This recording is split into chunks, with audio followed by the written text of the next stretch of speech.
So the government and the media are in bed with each other. They're in bed with each other, guys. I know you don't want to hear about it like that. I know you don't want to think about it like that because it's already making you think some of the things I'm going to be talking about in this video. But I'm going to be talking about it, guys, because it's very important. And when you hear about the actual proof that I have found about these things and how even the UK education system virtually taught me that this was the case, you are not going to be surprised. So if you want to hear more about this, then please subscribe. Please like the video if you do like it and comment. Don't forget to check out my other videos. This is the third video in a series that I'm doing based on a theory by Noam Chomsky called The 5 Filters of the Mass Media Machine. And we're diving into this very corrupt media and working out exactly in a very complex way how they've been able to have the reign of terror that we're all living through right now. So if you do enjoy it, please continue. Other than that, I'm going to get right to it. So the thing about the media, of course, is that there's this idea of the media elite, as Noam has put it. The media elite and the elite, they all work together. And I talked in the previous video, number 2, I talked about how they work with the advertisers and how business owners work very well with the media because they have mutual interest and they both get richer from each other getting rich, basically. And so in this video, I want to talk about more about the government and more about the government specifically, because I think one thing that is done very well, one deception we are sold very, very well, is that the government is like a separate entity from the media, and that the media, if it had to, if anything was going wrong, if anything was untruthful, then the media would speak up and the media would do their job as an unbiased voice for the people, which is an absolute lie. And we all know that now. We know it's an absolute lie. We know that the media and the government now work together to control the narratives of what's happening out there. Just look at what's going on around in the world, and you can see very clearly that the media does choose a side. And this is something I'm going to talk about as well.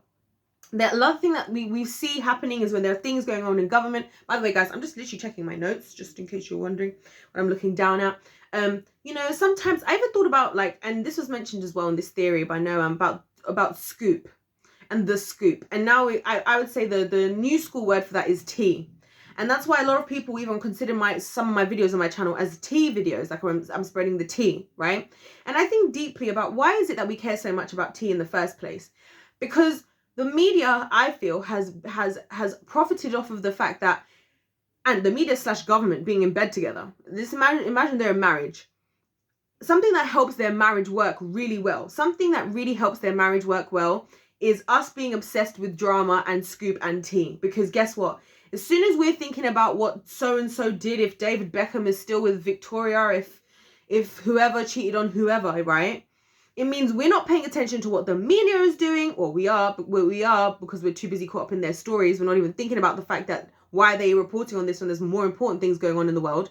And also, it's diverting us from thinking about the government and maybe the fact that right now, at that same time that they're posting that story about Victoria Beckham and David Beckham, a really unhelpful and biased bill is going through, or law is being passed behind the scenes that we're being distracted from. And so when you look at it from that perspective, you can very quickly see how these guys being in bed together is not helpful for us, the public. And it goes against what I talked about in the first of these videos, the fact that the media was always supposed to be an unbiased critique of what's going on in the world and information, and giving us real and truthful information. And I guess we all just know that we're not here yet. So what I'm going to do in this video, obviously I mentioned the fact that there's proof, right? Proof. So one of the proofs that I found, proofs, guys, funnily enough, you believe it or not, English and just speaking is not my forte. It's so funny to say that. I know some of you are going to be like, how can you say that? It doesn't make sense. Trust me, it makes sense. One of the things that I discovered is that, and this is just a one-off example, right?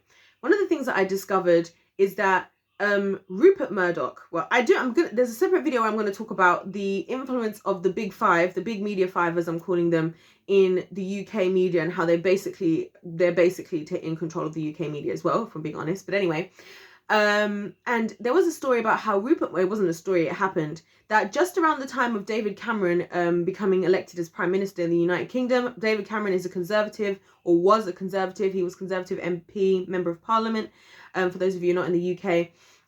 Rupert Murdoch who happens to be the CEO of, what's the name of his company again?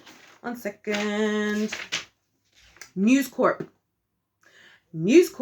and a whole bunch of other things, which you can find out, by the way, in a separate video when I talk about who these big companies, these big media 5, who they own, the companies that they own. You can check that out in another video that I've done. But basically, he snuck into number 10, which is the UK's very sad and pathetic version of the White House, basically where, you know, the Prime Minister would live, and etc, etc. So he snuck in there, and he was actually questioned by another member of the British government as to why he hid, and basically said because he was told to.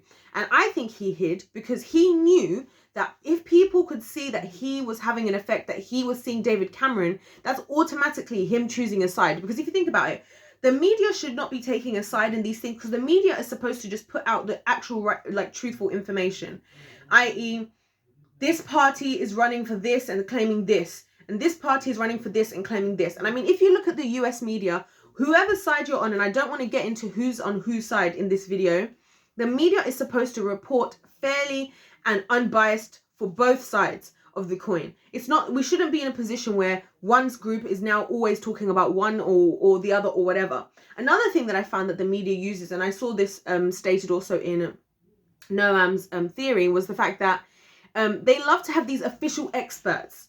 Who are these official experts? And this is going to be my final point in this video.